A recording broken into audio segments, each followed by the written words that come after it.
Certainty of death, small chance of success. What are we waiting for?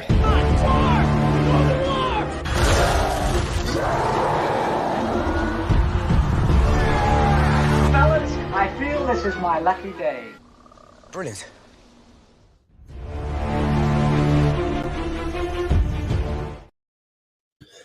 Hey, and welcome to another episode of Rankin. It's going to be a fun topic today. We're going to be talking about Paul Rudd movies, and and got a great bunch of people here to talk about them with. Got Zach. Zach, how's it going? Good. Just excited to talk about Paul Rudd. There's a lot of good movies on his resume, and let's get to it. We've also got JD here. JD, how's it going? It's going well. Excited to talk about some Paul Rudd. And last but not least, we've got Jonathan Peck. Jonathan, how's it going? Very good, Malcolm. Very good. This is honestly maybe my only time of ranking. Well, it was last time I've been on here a couple of times that I only had to watch like one movie. Basically, no, because I saw pretty much all of his movies actually. Well, I know of. So this had to be sort of a fun discussions about it, and I do like his movies about him. Some of them actually make me laugh. So, and yeah, it's going like because we've got an even amount of people on the panel. It's going to come down to the other three people on the panel. So the person who will nominate a movie, and the other three people say yes or no to it. If it gets majority yeses, it makes the list, the short list that we rank at the end. So Zach, we're going to go to you first. What's the first movie you're going to bring up? Okay. So I'm going to start with what I consider to be one of my favorite comedies of all time, and it actually features Paul Rudd, and that is I Love You, Man. So that is my first nominee. JD, what do you say about I Love You, Man?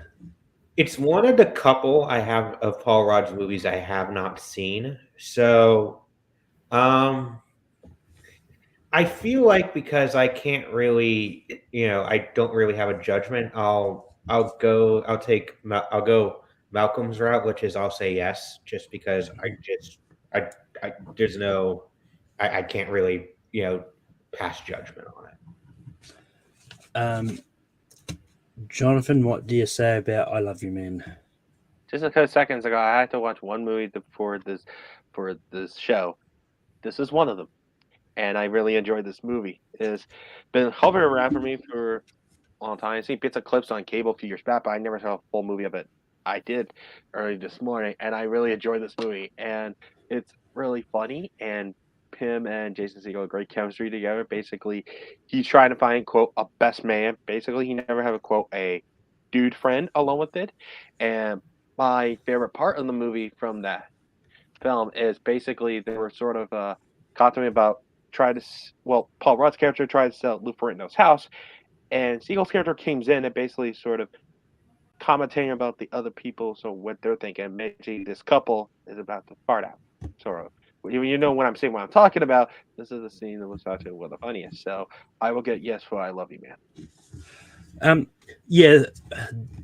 This is one of the ones that I also watched for this because I've had a lot of people in this community talk about this movie, and so it's like eventually I'll get around to seeing it. And the fact that it was Paul Rudd that gave me the chance to finally see it, and yeah, it's a really good movie. Like Siegel and Paul Rudd have a great chemistry, and yeah, it's just a lot of fun. So it's an easiest for me. So I Love You, Man does make this list, and we go to JD next. So I'm gonna choose probably the reason why we're talking about this today. I'm gonna choose the first Ant-Man. To me, Ant-Man's like one of my top three MCU franchises of like the MCU, versions of the characters. I just kind of love that it's for at least for the first two, it was its own separate like little thing that had nothing to do with with the bigger MCU at large. It's we just need to steal this tech, otherwise, so it doesn't get into the wrong hands. And it's a really fun time. And Paul Rudd is amazing as Scott Lang. His dynamic with Cassie, here's his daughter, who he wants to get back to, I think, is really cute. Judy Greer, his dynamic with her, I really like him. Michael Douglas is great. Even Darren Cross, Corey, so that's the debatable part of the movie. But I think like Darren Cross is like the bridge between when the MCU was still focusing on heroes into when we got good villain arcs. And I think Corey Stoll does a really good job of making him more compelling than he probably is on the page. He could very easily be one-dimensional. So, yeah, Ant-Man. Jonathan, what do you say about the first Ant-Man? I'm actually very conflicted, but I was like, which of his Ant-Man films, him in it, which one should I pick? That's the thing. However, I will give it a yes for the time being, because this is actually a great introduction of the character that basically, on paper, is pretty much an unlikable character to begin with. But in Paul Rudd's hands, along with it, he plays the role to likable enough to make it like, okay, I want to see him succeed, even though you kind of did like robbing things in the past along with it. So I will actually go yes to Ant-Man. Yeah. The first Ant-Man was a real surprise. Like, I was never a huge fan of the actual character. And it wasn't until I saw this movie which actually made me really like the character, because Paul Rudd is Scott Lang. And this is a version of Ant-Man that I was never familiar with. Like, I was more familiar with Hank Pym side of things and all that. But it was just a lot of fun, and it's one of those ones that I was worried about going in, because I knew that Edgar Wright was attached to it at one stage, and then there's a lot of stuff that led to him sort of leaving. But Peyton Reed did a really good job of it. Like, he's one of two directors who has completely done a whole trilogy of movies within the MCU. The other one being John Watts for the Spider-Man ones, and that was just pretty good. And I'm not going to go into too much spoilers, but Darren Cross's arc kind of has Quantumania kind of helped me kind of like Darren Cross a little bit more as a villain. Thank you. I love that. Again, we're not going to go into spoilers, but I love that. I haven't seen the film yet, so I'm glad I'm not the only one who. Yeah. I'm glad I'm not the only one. That's all I'm going to say. I wasn't going to go into any much more of that. But Zach, what do you say about the first Ant-Man? That wasn't on my list, but because I knew there was going to be other movies brought up that most people were going to talk about, and this was one of those. And again, we can't also forget Michael Pena in this movie and all his stories. It's like that makes it even better. So it would be a yes from me. That Ant-Man does make the list. Jonathan, we go to you for your next nomination. I had a couple of Paul Rudd comedies that I wanted him. One half is with him as a lead. The other one's basically very good ensemble. I'm going to send the ensemble one for later. I'm going to put one of his leads again. This time, I saw this a few weeks back when he first offered me to be on the show. There's another movie that I had to rewatch because I really love this movie when I first saw it on cable when it first popped out, and I rewatched it again, and it's still funny to this day. I picking him as Sean William Scott in Wall Malls. This movie is hilarious, and it's so funny. And it's so funny because basically these two guys basically screw up a situation when business idea went horribly wrong, and basically like community service and basically take care of Sean William Scott's character, basically take care of this kind of a D-bag of a little black kid, along with it with Paul Rudd, basically take care of with Chris Metz-Plasse, basically big fan of LARPing and basically all the role-playing games along with it. And basically these two of these guys basically we should have really liked them throughout the majority of the film, and basically there was kind of scummy people, but I think with him and Sean William Scott play the role so perfecting, you kind of see them and basically kind of care for them along with it. And that's a kind of a secret with Paul Rudd and some of these roles he's in. On paper, the characters he plays kind of scummy people, but he plays it like more honestly and more sincerity along with it. You actually do care for them. And one of my funniest parts of the film, when the final after the film of all them go to LARPing, and basically one of the LARP members basically go helping them on that quest, but then betraying them along with it and gets killed them off. And for those of you who don't know what that scene was referring to, if it's sort of a mid spoiler, if people don't get what I'm referring to, this is what's one of my funny parts along with it. And basically, they play a role at the kiss makeup along with it. So I will give my vote to role models. Yeah, I'm not a major fan of role models. Like, I think it's fine. It's decent. Like, it's one of the, it's not overly funny to me. But I did sort of make the rule for myself that if it falls in sort of my top 20 movies of Paul Rudd's, then I'll say yes to it. Unfortunately, role models does not do that, so I'm going to say no to it. Zach, what do you say about role models? This is one of the ones on my list to talk about. So I really enjoyed his chemistry with Sean William Scott and all the rest of the characters in here, and it had some great funny moments. So I'm going to say yes for role models. And JD, what do you say about role models? Seems like I'm the tiebreaker. So I, like Malcolm, I'm very mixed on role models. I think I like the dynamics between them and the kids. I am not a fan of the dynamic between Sean William Scott and Paul Rudd, and it's just kind of a mixed bag. And there's a very similar movie, not the same. It's a little different, but similar enough that it's kind of in a similar vein that I'm going to talk about later that I like a lot more. So I'm going to say no. So unfortunately, role models does not make the list, and is now on me to nominate a movie. Oh God, people are gonna be mad.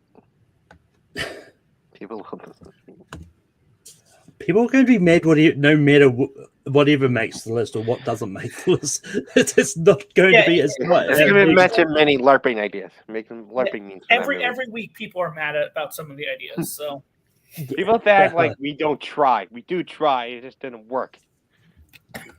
But anyway, for my first nomination, I'm going to go for 90s romantic comedy. I'm going for The Object of My Affection. And this is one that I kind of got to really recently. But it's just one of those ones that is a lot of fun. Like, Paul Rudd plays a gay teacher that is being and then he meets the Nina, whose sister been trying to sort of set her up with people from the high societies and that, and they just become great friends, and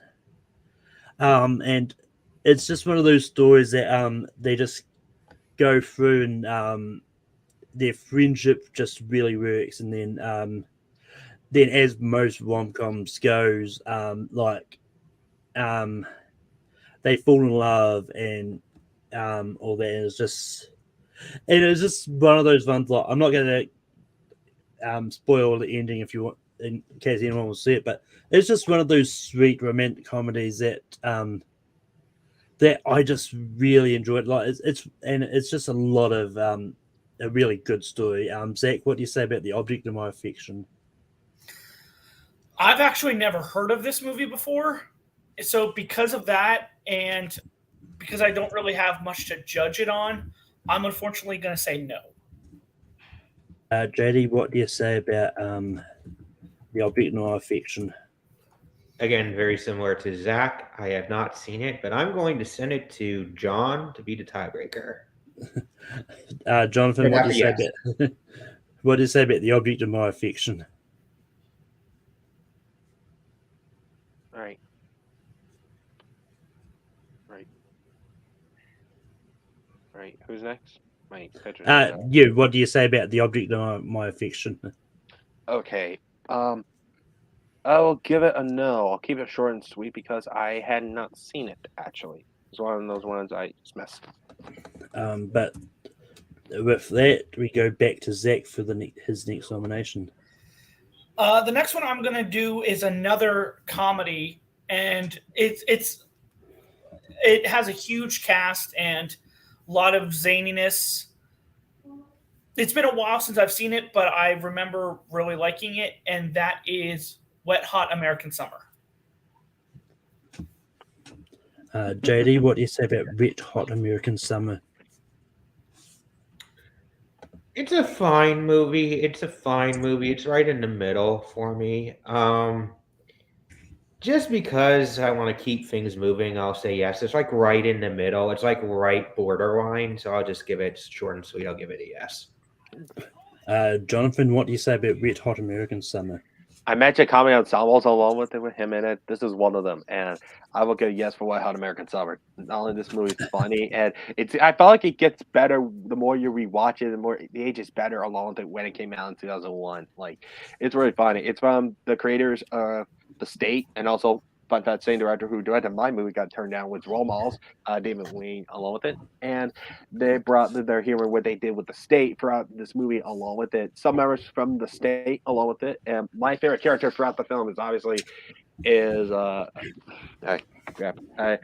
Christopher Maloney as the weird like undercover chef type of thing. Basically, sort of talking this can along with it. His character is so weird out there, and it's every time he pops up, he makes me laugh regardless though.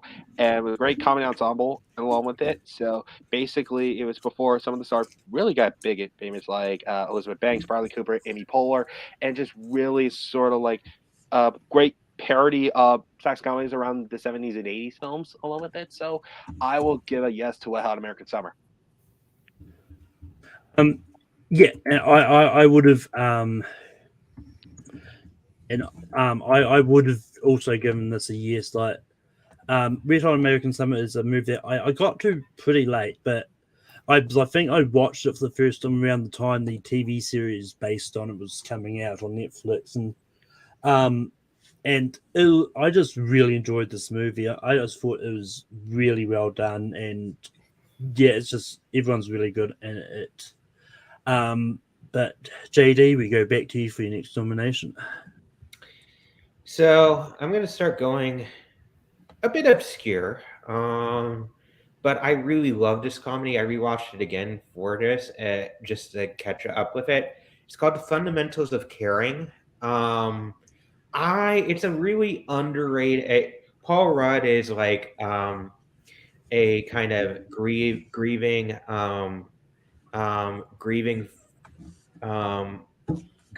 having a downtime on his life, and he decides to become a caregiver for somebody with a rare disease, and it just has this, and it's really just sweet, like kind of buddy friendship / road comedy where they just go across the country together, getting on hijinks. It also has a really underrated performance from Selena Gomez, who, I'm not really a fan of her music, and I'm like, oh, this is interesting. I didn't know she had this kind of, tool in her pocket, and I just think it's a lot of fun. Fundamentals of Caring. Jonathan, what do you say about the fundamentals of caring? There's also ones I have missed out. I wanted to actually, to be honest with you, and I heard there's actually people I didn't know who did see it was actually very good. You know what? I'll do it first along with it. Just do it for you, even though I hadn't seen it yet. I'll give it a yes on it. So I just would have to bear the list a bit. Yeah, I love the fundamentals of caring.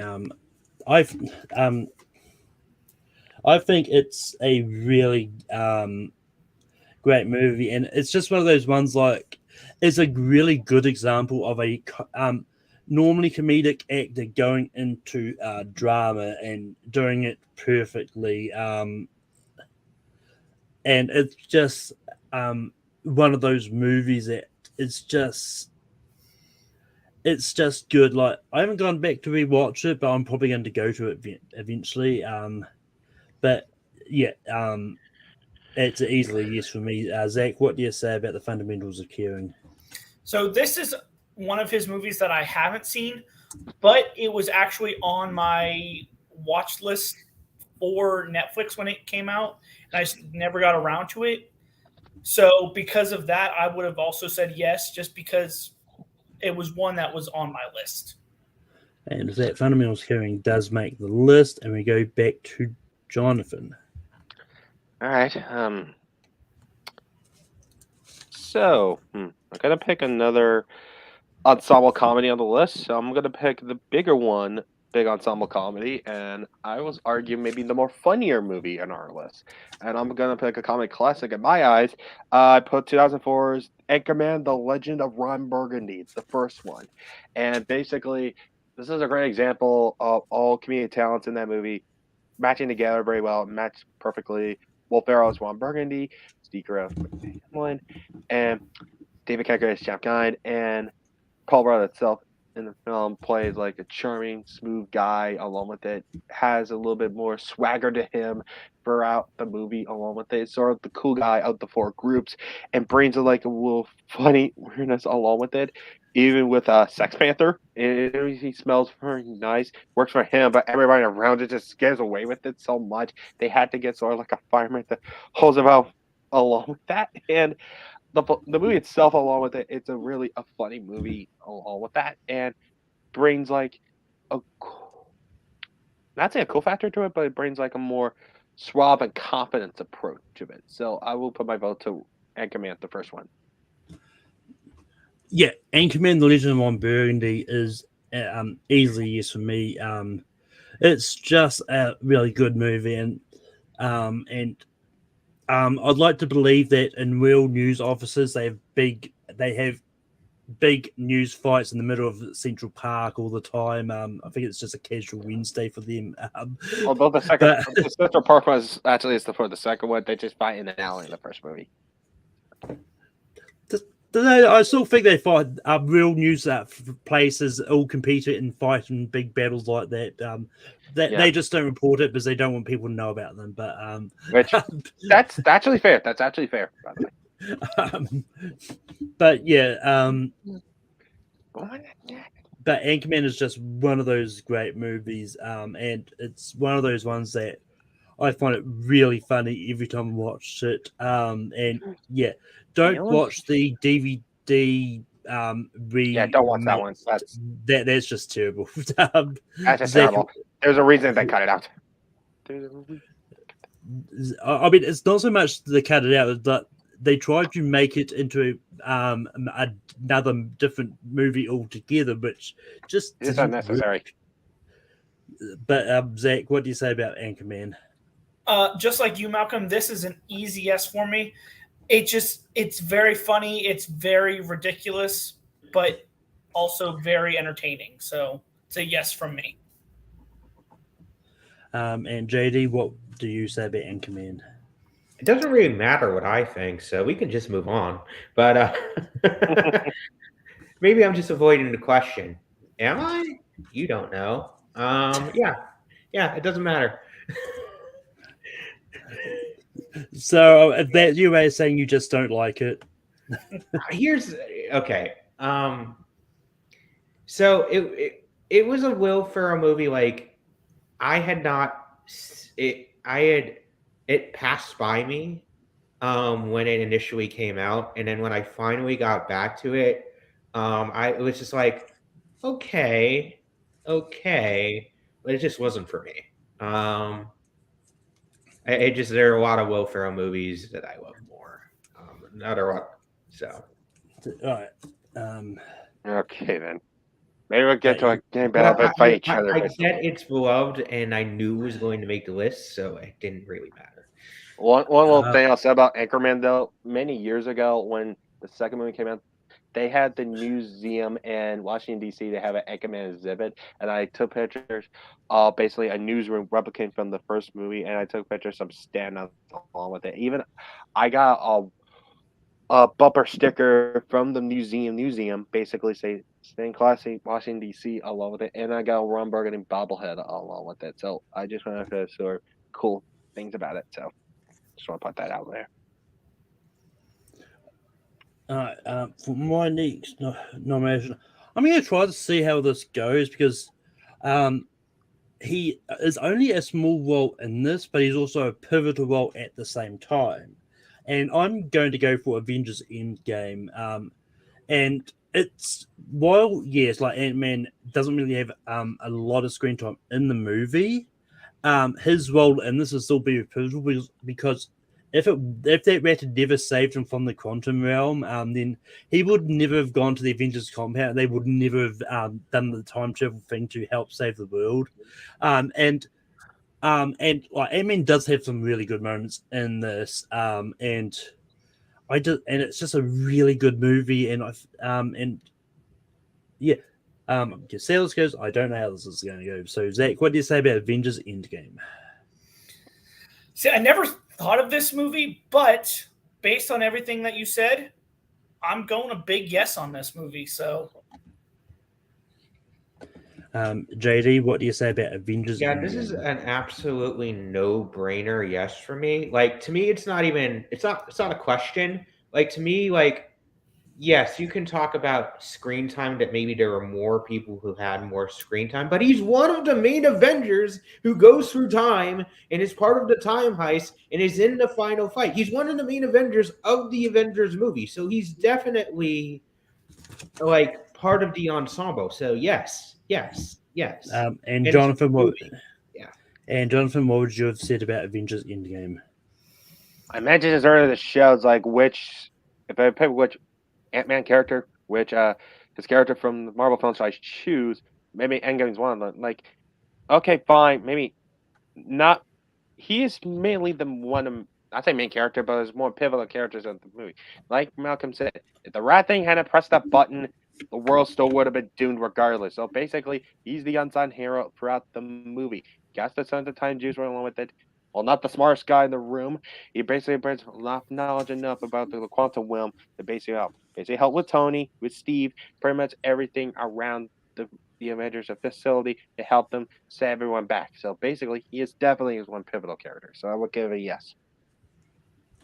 But Zach, what is the next movie you're going to bring up? The mouse is a true so hero. my of the next, Avengers the next Endgame. movie. It's not a mouse; it's a rat. Sorry, I interrupted. The next movie I just I'm had going to say. bring up is more of a drama, and I remember seeing it when it came out. It's been a while since I've seen it, but it is Admission with him and Tina Fey. From what I remember, I really enjoyed it, and especially their chemistry and the story along with it. So I'm just going to throw it out there, Admission. JD, what do you say about Admission? It's funny. If you weren't going to bring it up in your turn, I was going to bring it up in mine. I actually rewatched it for this.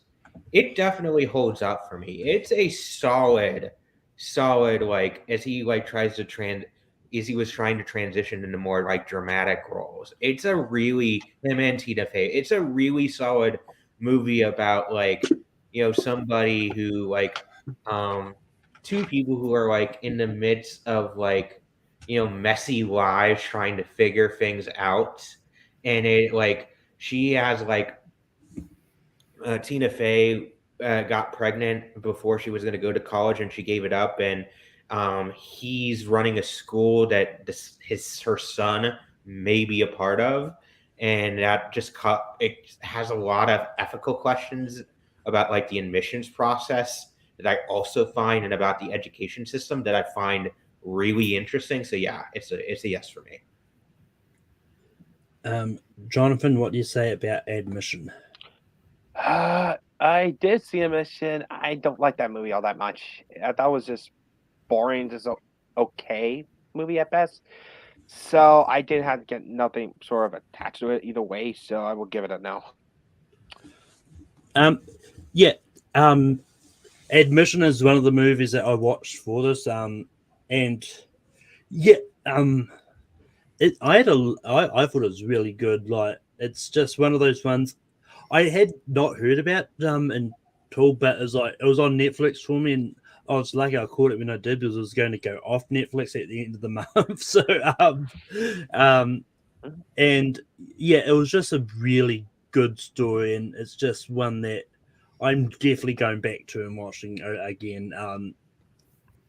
So yeah, as a yes for me. So Admission does make this list, and we go to JD for the next nomination. So I'm gonna go again, similarly one that's not watched as much, but I think is endlessly fascinating. And even if it doesn't get in, I just want to bring it up. It's called The Catcher Was a Spy.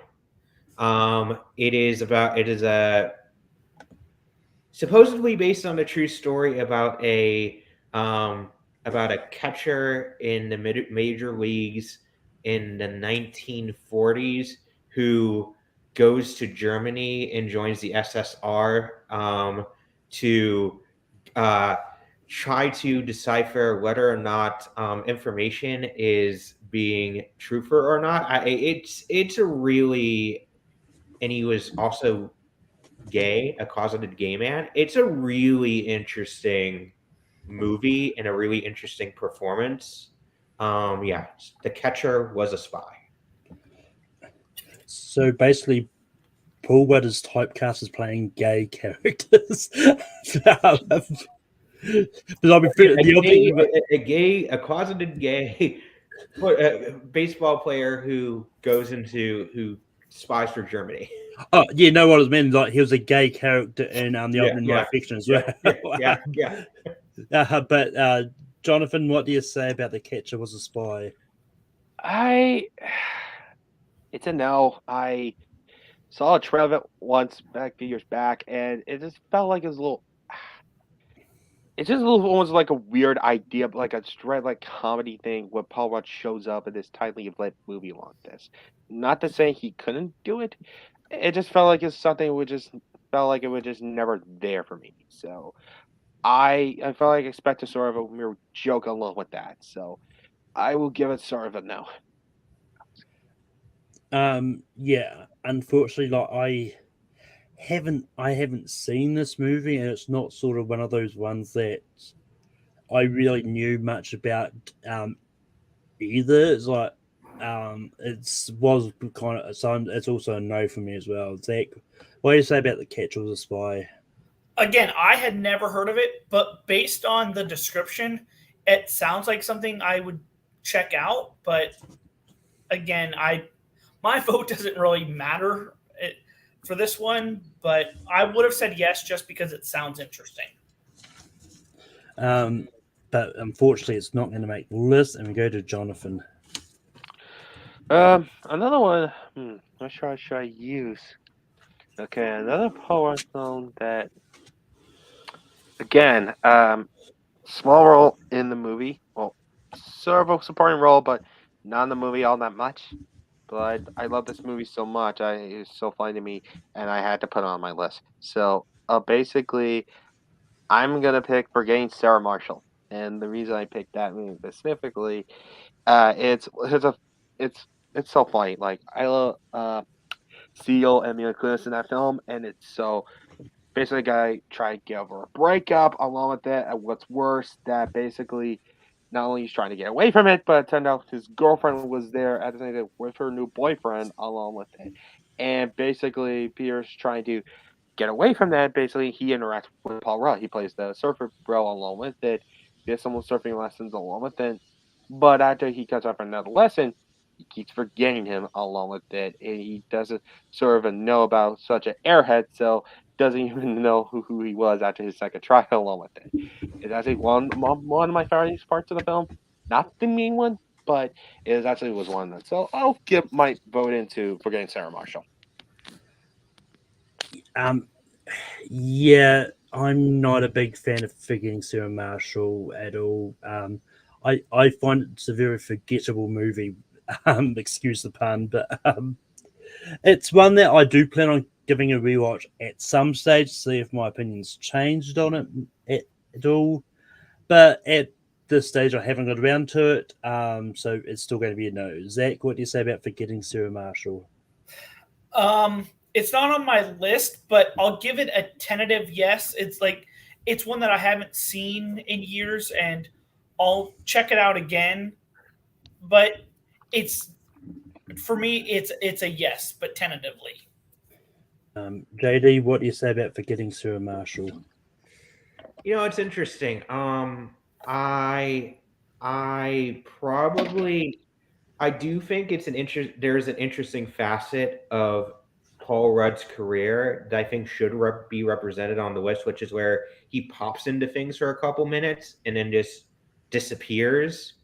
But there's another movie that I like a lot more that kind of, that I prefer, that he pops in and it just has like for a couple minutes and has maximum impact. So I'm going to give this one a no because I'm really mixed on Forgetting Sarah Marshall also, like you, Malcolm. So it's a no for me. But yeah, it's going.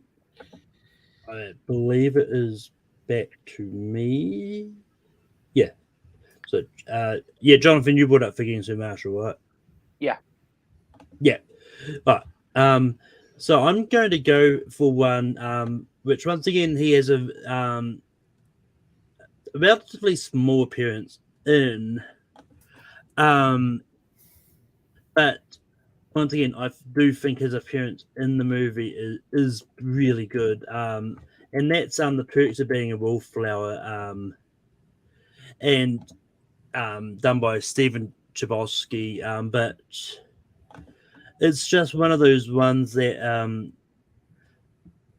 it really hit hard for me, and it's just a really sweet story. Like Paul Rudd plays the English teacher, Mr. Anderson, and which is very important to the movie because like Charlie connects with him and like talks to him a lot, and it's just one that really hits home, and it's just one that is a very sweet story, and I like going back to it from time to again. But Zach, what do you say about The Perks of Being a Wallflower? I do enjoy this movie from when I watched it. I think it's a good story with some great like main characters. So for that, I'm going to give it a yes. Eddie, what do you say about Perks of Being a Wallflower? I'll give it. I like this movie a lot. Also, it's a bit tough now with the Ezra Miller of it all right now, but still, putting that aside, it's a really solid movie, and Paul Rudd's really good with it. So I'll give it a yes. And Jonathan, what would you have said about The Perks of Being a Wallflower? Yeah, I will give it a yes. I hadn't seen this movie for like a very long time, back in like 2012 or 2013 when it came out, though. So I hadn't watched it a very long time. I had to rewatch it, so I don't know my opinion is kind of be changed a lot. I remember liking it when it came out, so I will give it a yes. But if that, The Perks of Being a Wallflower does make the list. We've got 4 spots left. Zach, we go back to you. Okay, so my next one is a very recent movie, and he plays a supporting character in it that does actually have like an impact on the story, and that is Ghostbusters Afterlife. JD, what do you say about Ghostbusters Afterlife? It was on my list of when I was making the list. So because of that, I'm going to give it a yes. I think he's really good. I think there are a couple messy bits towards the end, but with his character. But that being said, yeah, I think he does a good job. Yeah. Jonathan, what do you say about Ghostbusters Afterlife? I'll give it a yes. I'll give him high. He is a legitimate. Her and him and Mackenzie Grace, they're legit my favorite characters in the movie. So basically, and I will give it a pseudo yes. Although I kind of wish he plays a little mentor character a little bit more, so I'll give it a slight yes for him. Yeah, I mean, I like Ghostbusters Afterlife enough. This would have been a slight no for me just because it is outside my top 20 that I was going to put say yes to if they came up. But yeah, as I said, it was made list. I don't really hate it doing that. But JD, what is the next movie you're going to bring up? Walk Hard, a Dewey Cox story. It's a very, I admit it's a very small role, but he does do a lot of cameos, comes in for a couple minutes and disappears. And him as John Lennon, I'm sorry, it's just that whole John Lennon sequence is just hilarious to me. So yes, I'm going to say Walk Hard, a Dewey Cox story, and I'm going to leave it up to you whether or not to bat it down or not. Jonathan, what do you say about Walk Hard, the Dewey Cox story? So as for the person, like, we can't put movies in Paul Walters and bits of scenes along with it. So it's kind of funny you use Walk Hard as more an example of that. So I how give it a no. It was just a blink and you miss it thing. It was just nothing much to really stand out of it. It's not even a funny cameo in that movie I'll be honest with that. So I'll give it a no. I mean, I like the whole Bill scene in the Walk Hard, Dewey Cox. I do think it's very funny.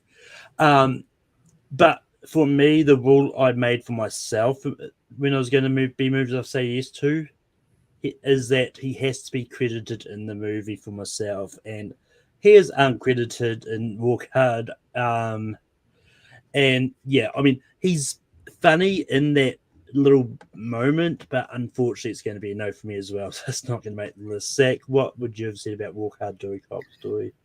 I mean, I know he is uncredited, and it's a very small like role with like a couple scenes. But I mean, I enjoy the movie good enough that I would have given it a tentative yes. But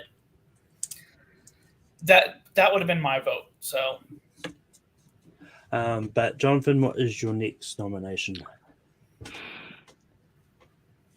I think we're kind of missing another movie that he's in there. It was sort of pseudo well known, and JD had finally know that a certain somebody keep clearing us to put this movie on there in a Discord. Basically, you kind of know who that person is, and I think he might kill us if we do not bring this movie up. His first film role ever in a motion picture, Clueless, actually. And I have a quick disclaimer on Clueless, though. I didn't grow up with this movie when it came out in the 90s, aka I wasn't born there. So I watched this film many years ago, basically. And I really enjoyed this movie a lot, actually. And this movie was very funny when going on around that time in the 90s. So I like Alicia Silverstone in the movie. I like H.E. Dash in the film. And basically all around the characters along with it, including Paul Rudd itself, though. Although it doesn't feel weird, though, that the main character basically trying to make out with her cousin along with that. So maybe a little part, maybe not that great. But as him as like a character in the film, I actually enjoy that. So I will get put up there for Clueless. Yeah, I mean, I like Clueless enough. I do think it's a good movie. It's unfortunately once again didn't end up in my top 20 of the ones that I was going to say yes to. So unfortunately, it's going to be a no for me. Zach, what do you say about Clueless? it's funny. I was wondering how long it was going to take for us to bring up this movie. And I would actually give it a yes, even though I've never seen it, but I just know how much talk there is of him in the movie and just how good the movie is. So for me, I would give it a yes. JD, what do you say about Clueless? Oh, I love this. So I get to decide if I get to make Chad happy or sad. I'm going to make Chad. Are you watching, Chad? It's a no. Oh, God. Just like you. Yeah, thank you. You wanted it on here? You come on here yourself. Okay? Watch the show. You guys Watch the apparently know what- show. Okay? Okay. This is a bit, by the way, but I'm doing it for the bit. But yeah. No. But with that, Clueless doesn't make this list. Love you, Chad. Well, you might just don't be so- mad at us in Discord after you watch it. I mean, it's one of those ones like that. It's all about opinions, really. I know. But we still love them, by the way.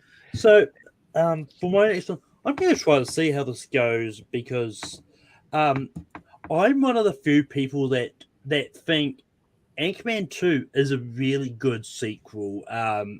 And while it's not as funny as the first one, I think it's still a very solid movie, and Paul Rudd is still just as funny in this, especially the scene when he's like photographing cats and all that. Is that it's just one of those ones. Like, while the sequel may have came about 10 years a little bit too late, all the cast showed that they still have what it takes and they still understand their characters. So I'm going to see how this goes. Anchorman 2, Zach, what do you say?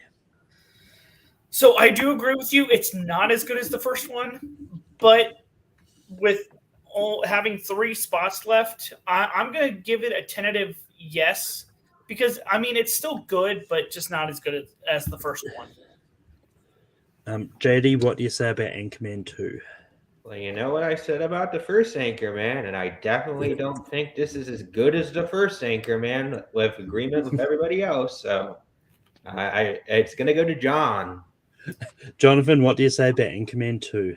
All right. By the way, Well- John, do you mind if I call you John? I forgot to ask. My father's name is John, by the way. Okay. What do you want me to call you? I always Call me Jonathan, or you it's been a call me while. Pack, whatever. Okay. Okay. All right. Could have asked him. I'm sorry. No. You're fine. All right. Okay. I think we all agree it's not as funny as the first one, though. And I think this movie is kind of a little bit unfair flack along with it. And I think maybe it's a bigger expectation of it. And I do agree with you. The characters basically play the roles greatly as we left off. And as one of my few of the funniest parts of the movie is evolving the RV. It basically is sort of on auto drive along with it. And the facial expressions are laughing hysterically. And also the fights along, the Central Park fight. It's hilarious, actually. And I remember seeing this movie. I gotta tell you a quick story, real quick. We were trying to see Anchorman 2. Me and my sister and her friends tried to go to around like a mall along with it. Went to a different movie theater and it was sold out. And we went to a different mall along with it. It took a long time. And we went there to see the film. A little bit didn't know what to do. It was like there. Like we got tickets barely in it. And we kind of enjoyed it very well, actually, after that long drive wait along with it. So with that being said, I'll be more blunt, to be honest. 3 spots are left. I feel like they were a little bit more worthy than Anchorman 2, though. I'll be more honest with it. So I'll give it a tentative no. With that, Anchorman 2 doesn't make this list. Zach, what is the next movie you're going to bring up? Okay, so this movie, again, is a recent movie, and he has a small role in it that he is credited for. I'm going to go with the Bob's Burgers movie. JD, what do you say about the Bob's Burgers movie? Okay, so I've never watched Bob's Burgers, so therefore, when it came out in theaters during the pandemic, I didn't go because I'm like, okay, I never watched a TV show, so I need to catch up, and I need to I think once the run ends, then I'll probably watch it, and then I'll probably watch the movie. But yeah, I guess I can't really give a judgment on it. I just can't give a judgment on it. But we do need free movies. And since I can't really make a judgment on it, I'll give it a yes. Make it interesting. Jonathan, what do you say about the Bob's Burgers movie? Full disclosure, I have never saw all the episodes of Bob's Burgers. My sister's obsessed and loved this show.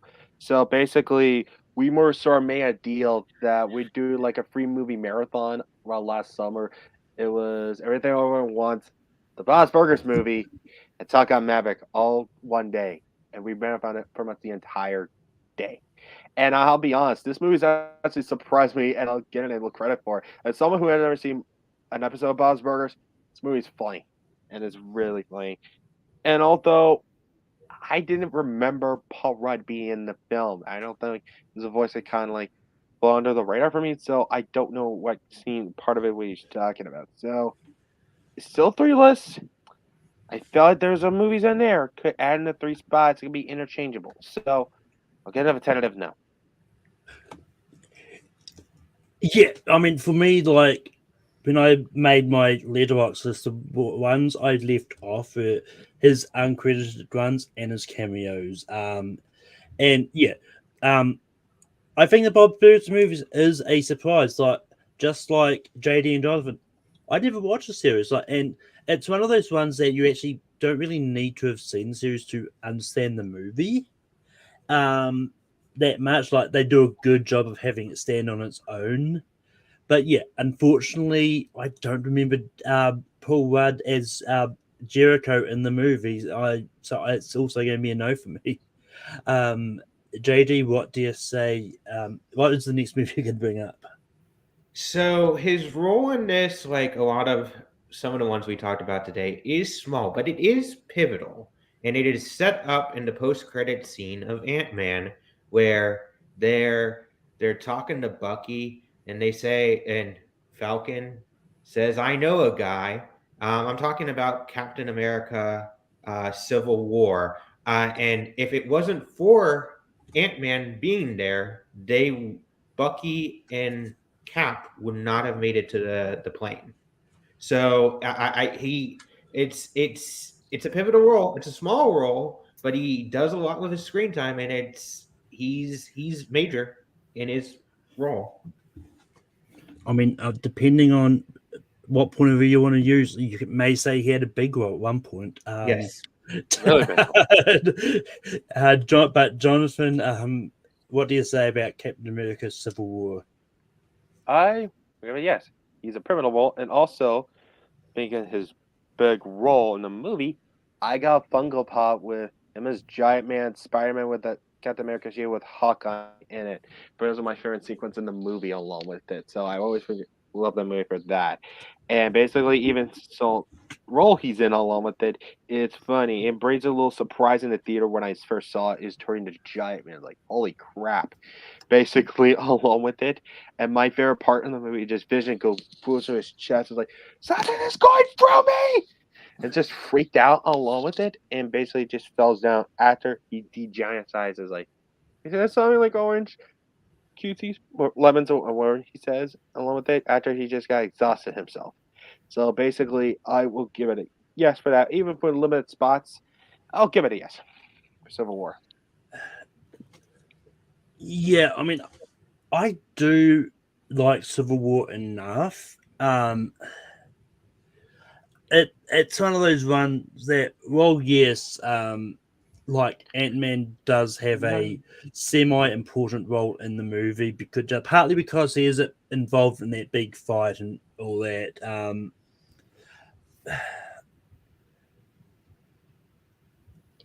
You know what? I'm going to give it a slight no because I think we've got like his two best sort of MCU movies here. I don't think we need another one, but Zach, what do you say about Captain America: Civil War? Well, add a third one to there because I'm gonna say yes to this. I thought he was a good part in the movie, and for me, I would say yes.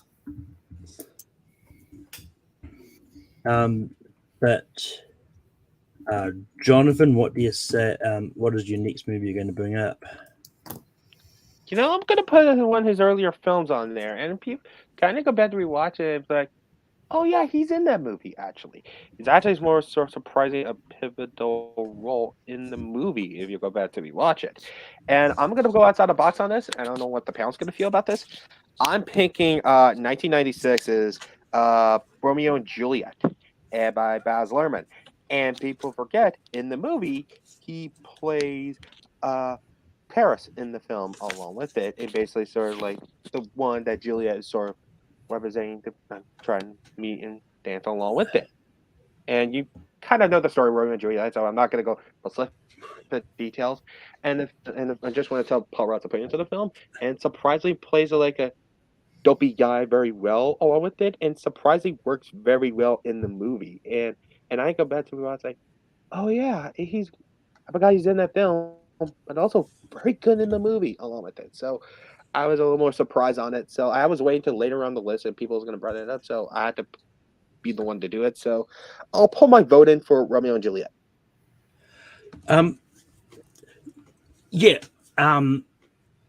This is the one I probably would have brought up next if no one else did. And yeah, the Romeo and Juliet is one that when I was making the list, because I've had this Paul Rudd list on Letterboxd for a lot longer since before this topic appeared on a poll. But yeah, I think he's good in Romeo and Juliet. Romeo and Juliet, and yeah, so I'm going to say yes. Zach, what do you say about Romeo and Juliet? I'm going to give it just a tentative no. It's a movie I haven't seen for a long time, and I feel like I would just have to go back and watch the movie to better judge it. So for that, I'm going to give it a tentative no. But JD, what do you say about Romeo plus Juliet? I'm going to keep this short and sweet. Baz Luhrmann is hit or miss for me, and Romeo and Juliet is definitely a miss for me. I haven't watched it in a long time, but when I did see it, it was a miss for me. So until I rewatch it, it's a no.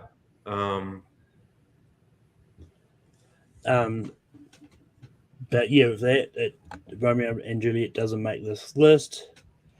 For my next pick, I'm also going to go early 90s, and I'm going to go for the movie that came out between Romeo plus Juliet and Clueless, and that's Halloween, The Curse of Michael Myers.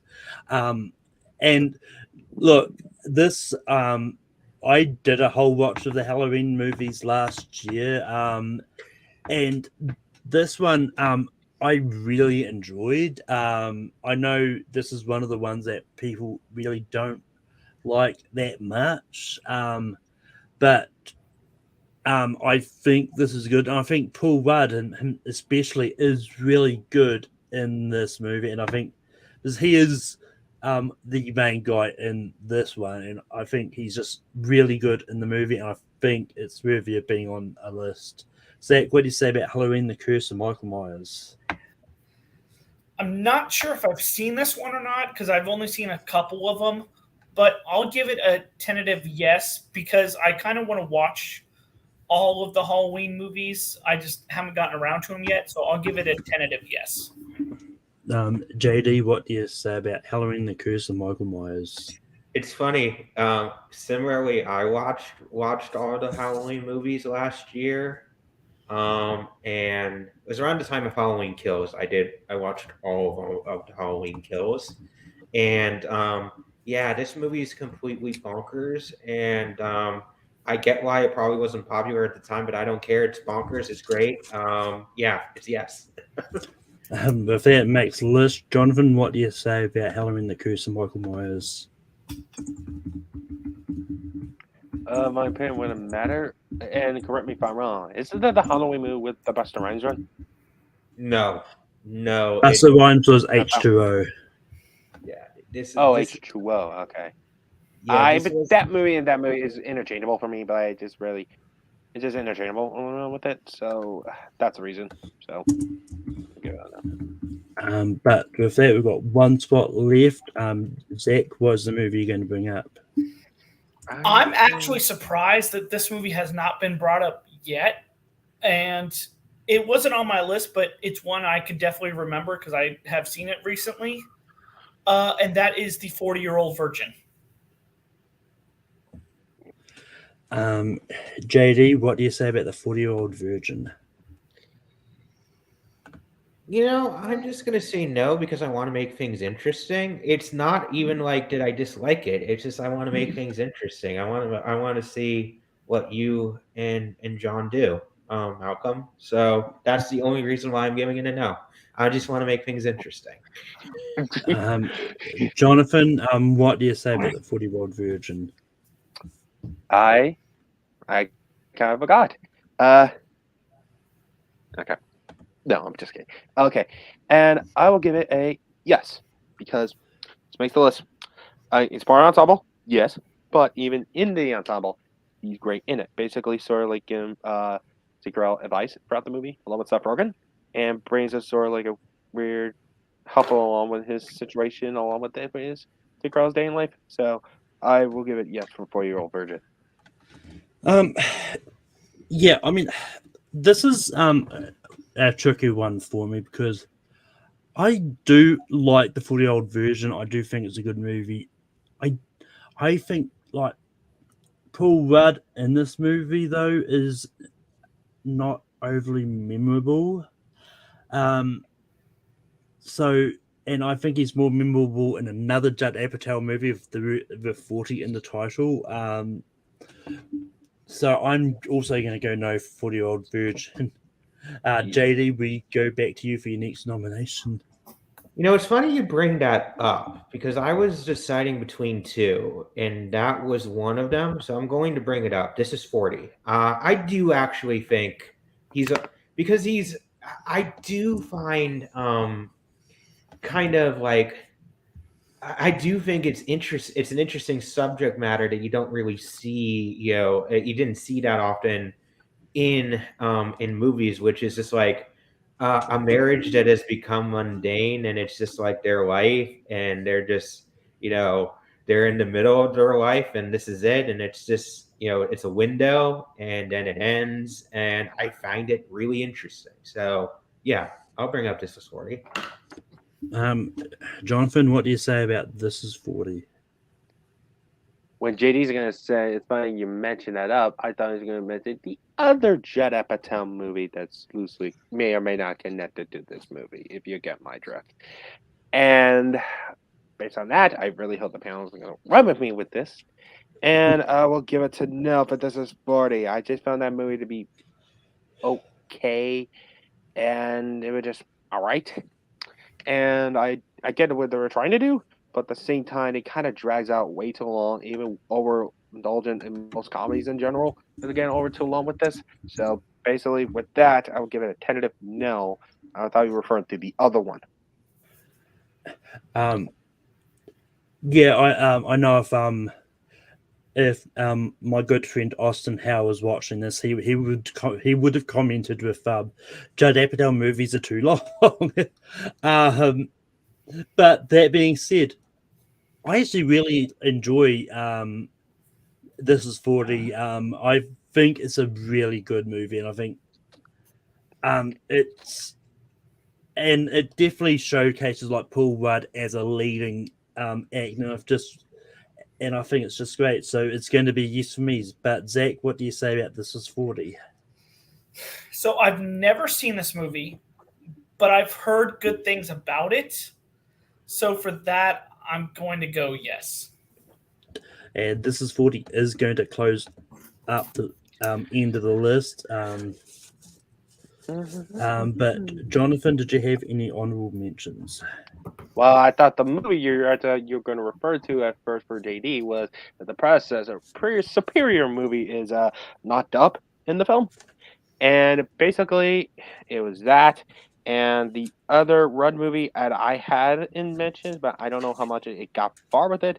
But that one, it's not a great comedy as a whole, but there are some funny moments, which is Wonderlust with him and Jennifer Aniston, and basically he's pretty funny in the film, and that's pretty much it so far. I have with Paul Rudd films I had so far. Yeah, for me, I've got a few. Um, like if we were still struggling to bring up more, get more in here, I probably would have brought up Ant-Man and the Wasp because I really do like the sequel a lot. I would have also brought the Side House Rules. I mean, he's a small role in it, but he's still a pretty good part of the movie. And I mean, and there's a couple of anime movies like I really The Little Prince I think is a really good movie, and Paul Rudd is only a relatively small part in Sausage Party, but I probably would have brought that up as well because I really enjoy Sausage Party, and if no one has brought up Wanderlust, that would have been up there as well. But Zach, what are some honorable mentions that you had? I only had one, and again, it's another movie I haven't seen, but I've heard that it had some funny bits in it, and that is Our Idiot Brother, and that's the only honorable mention I possibly had. JD, what are some honorable mentions that you had? I really only had one because I assumed you were gonna. There were some that I intentionally left off my list because I knew a bunch of you all were gonna bring it up. There's this impossible that like certain ones weren't gonna come up. So the only one I really had is it's a small role, but he plays such a great douchebag. It's Aliens versus Monsters, the DreamWorks animated movie where he plays Reese Witherspoon's fiance before she like becomes like a giant and then just like completely like leaves her at the altar. I just find he can play. I just he plays such a great douchebag in it. Yeah, and one sort of smaller movie that I didn't think anyone had seen that I watched for this. There's a movie called Prince Avalanche, which is basically Paul Rudd and Emil Hirsch on a road trip.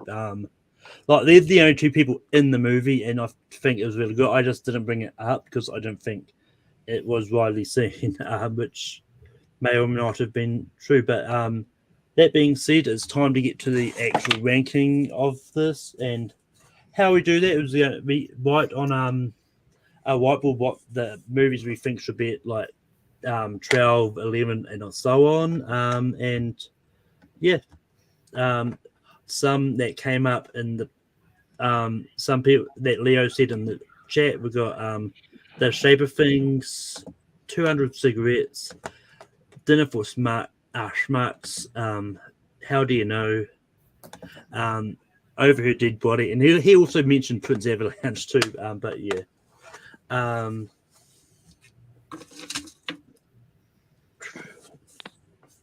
think I'll go with this. But Zach, what do you have for 12? Wait, hold on. Sorry. Stop. Before you...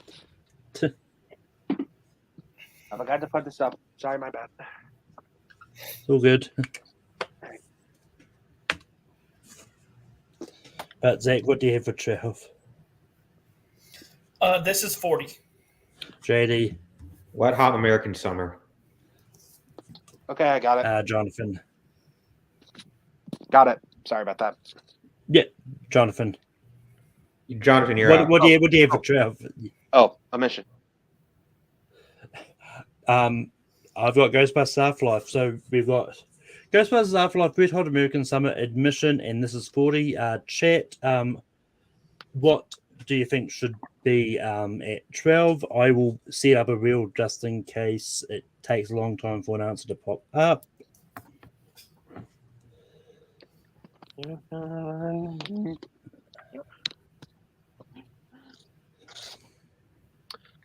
Mission is the winner. Yeah. Yep. Good old Jonathan Caro is the first. Thank you. But, Thank you, my fellow John. Thank you.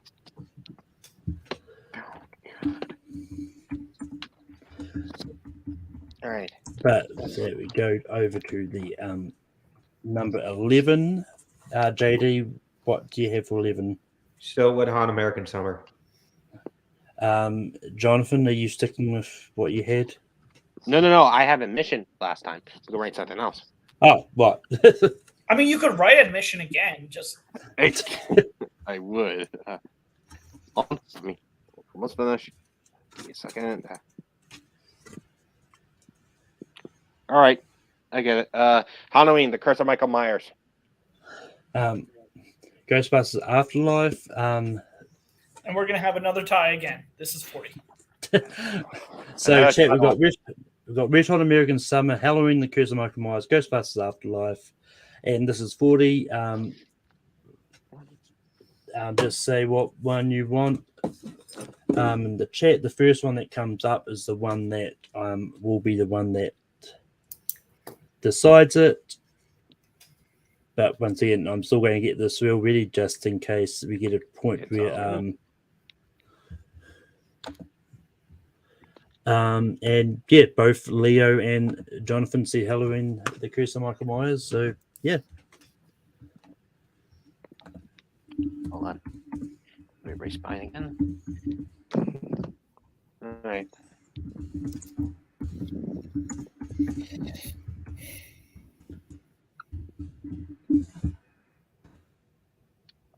Right. Wet Hot American Summer still. Jonathan. Sorry, I didn't know if we started. Sorry. That's all right. This might be the first commonality. Drum roll, please. This is 40? Ghostbusters Afterlife and Zach. This is 40. And this is 40 is going to be at 10.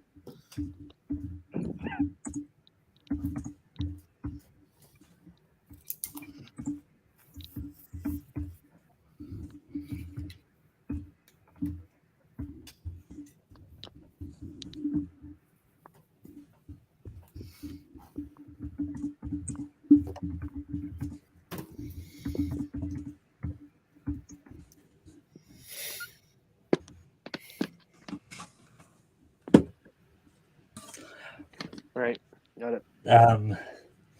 But I've still got Ghostbusters Afterlife. Zach. Fundamentals of Caring. JD. Wet Hot American Summer. And Jonathan. Ghostbusters Afterlife. And Ghostbusters Afterlife will be number 9.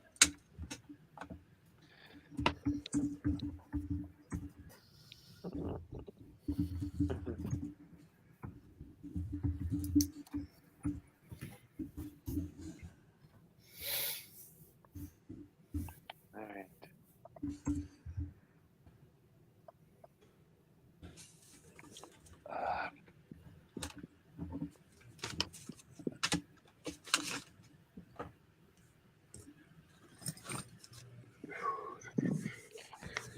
All right. Got it.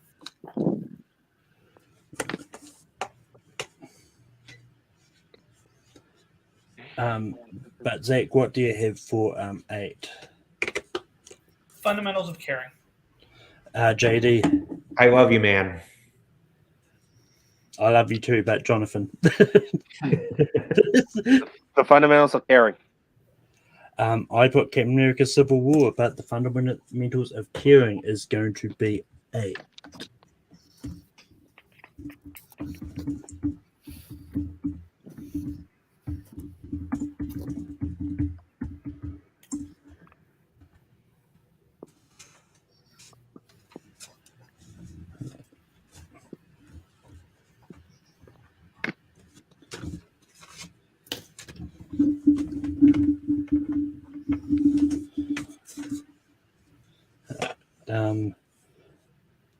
But JD, what do you have for 7? I Love You, Man.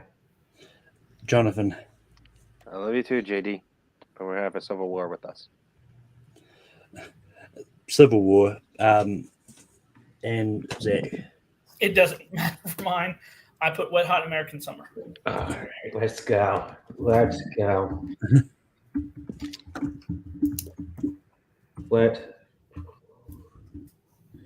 Okay. Just to recap what we have left on here, we've got I Love You Man, Ant-Man, Red Hot American Summer, Anchorman, Avengers Endgame, and The Perk to Being a Wallflower.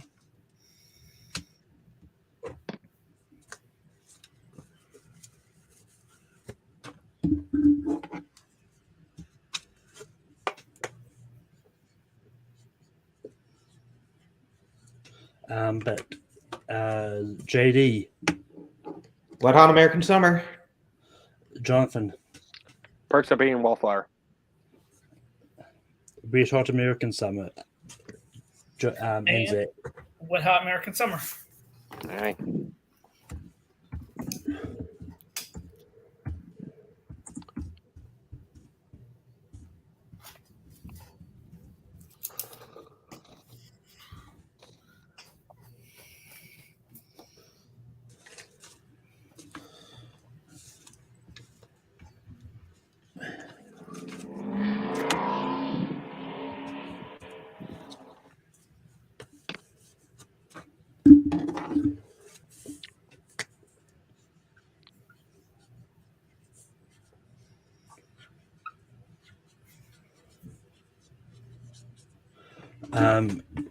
Jonathan, Perks of Being a Wallflower. Perks of Being a Wallflower, Zach. Ant-Man. JD, I Love You, Man. Perks of Being a Wallflower is going to be 5.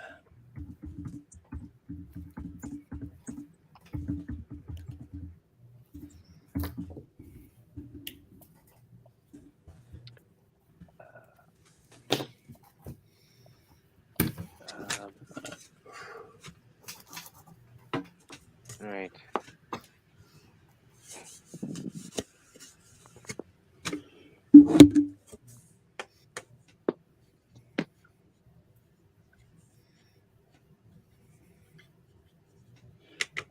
No, Zach, what do you have for 4?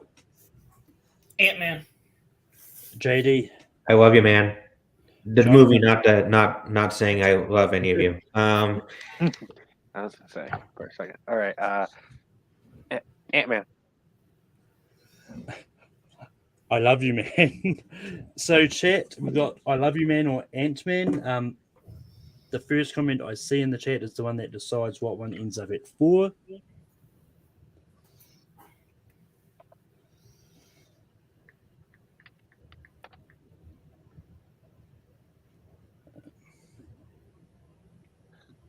I'm liking. It's Ant-Man. Yep. It is Ant-Man.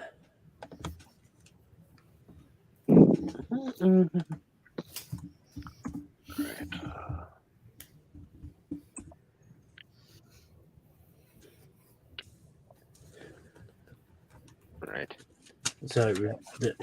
So just we've got I Love You, Man, Avengers Endgame, and Anchorman.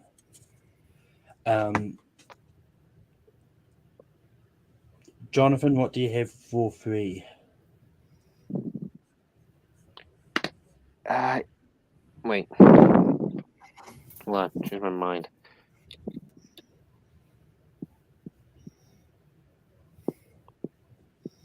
Okay. Got it for real. I Love You, Man. I Love You, Man. Zach, Anchorman. JD, I love you all too. I Love You, Man. and this time we are going for number 1, and it's between Endgame and Anchorman. You mean Avengers Endgame and Anchorman? Well, yeah, I didn't think I needed to say the Avengers part because I think there's no. We all know. He's not been in a movie that's just called Endgame. Oh, it sounded like Ant-Man to me, and I'm like, no, we Ant-Man was 4. That's on me. Sorry. So, I mean, I don't blame you because saying Ant-Man really fast that you could. That I do get why it may sound like Ant-Man. But Zach, what do you have for number 1? Endgame. JD, Endgame. Jonathan. Interesting. Malcolm picks Anchorman. Yeah, I mean, the way I rank these on Letterboxd, one of Endgame is number 1 for me, but he's got a more prominent role in Anchorman. That's kind of where I went, so I put Anchorman. It's a draw. It's going to go to the chat. So Anchorman or Endgame, the first comment I see is going to be the one.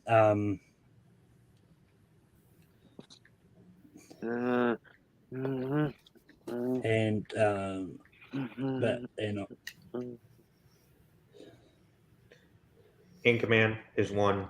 Yeah. Anchorman's the winner. I was that to me. That was like as soon as it went to the tiebreaker, I'm like, it's gonna be Anchorman. It's not doubt. Yeah. I mean, it's one of those ones like if I was going by strictly the way my letterbox was, I would have gone Avengers, but it's just one of those ones like he is a pivotal role in that, but he's still a small role in there. So, and ultimately, he's more of a main character in Anchorman, which is why I went through the way I did. But that being said, just to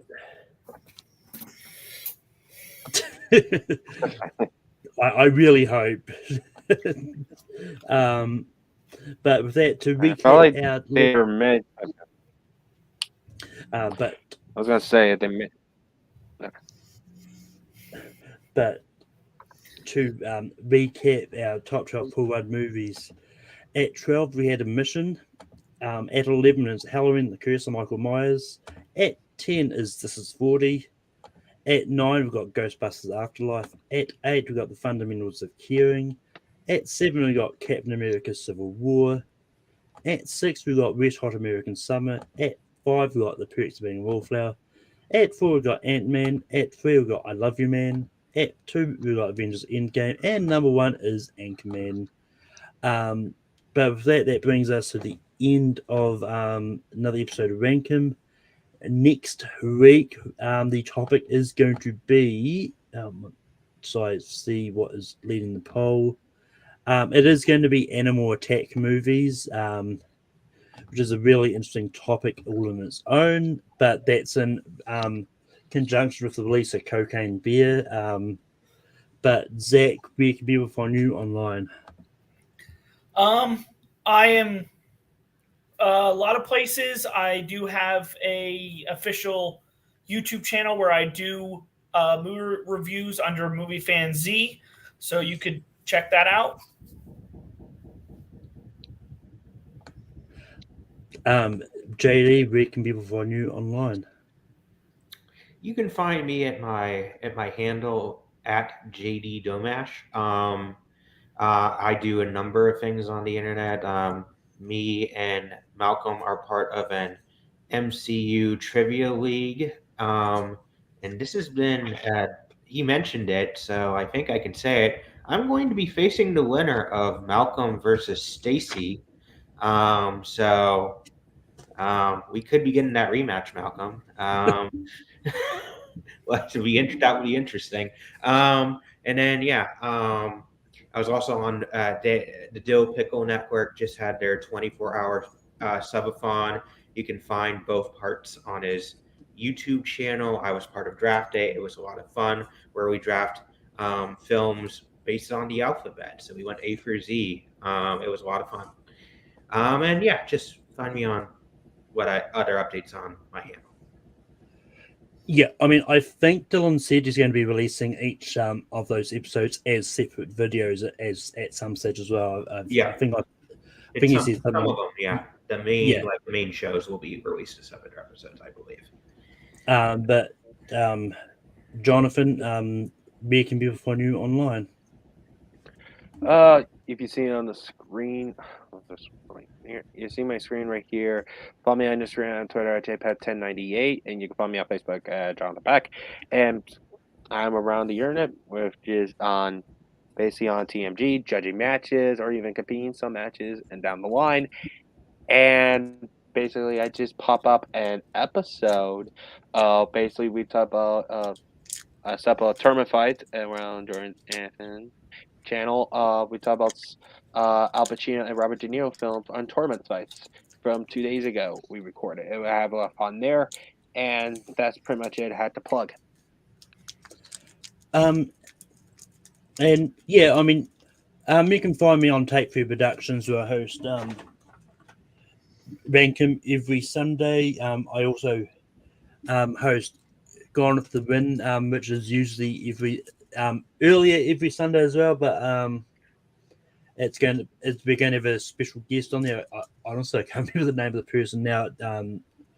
But it will be tomorrow at 8 p.m. Eastern. We're going to be talking about the BAFTAs among a whole bunch of other of the girls that awards are coming out of, and that.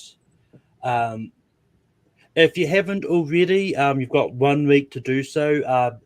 Send in your nominations for the Gone with the Wind Awards. It happens next week. They'll be announced next week, so this is your last week. The form is on the Take 3 page at the moment. I've put it out there for anyone else, but if you want me to send the form to you personally, send me a message, let me know. And yeah, there's definitely, like, at the moment, I had a look at it earlier, there's definitely some categories which is going to have a lot of nominations because, yeah. But with that being said, I'm also going to be on Tournament Fights this week doing Stephen Shepard's 128 movies. And yeah, but other than that, I'm around. Like, wherever there's trivia, debates, anything, I'm probably going to be there. So, with that being said, it's the end of Rankin for tonight, and just keep listening shit as I find a outro video. And thanks to you, that's over now.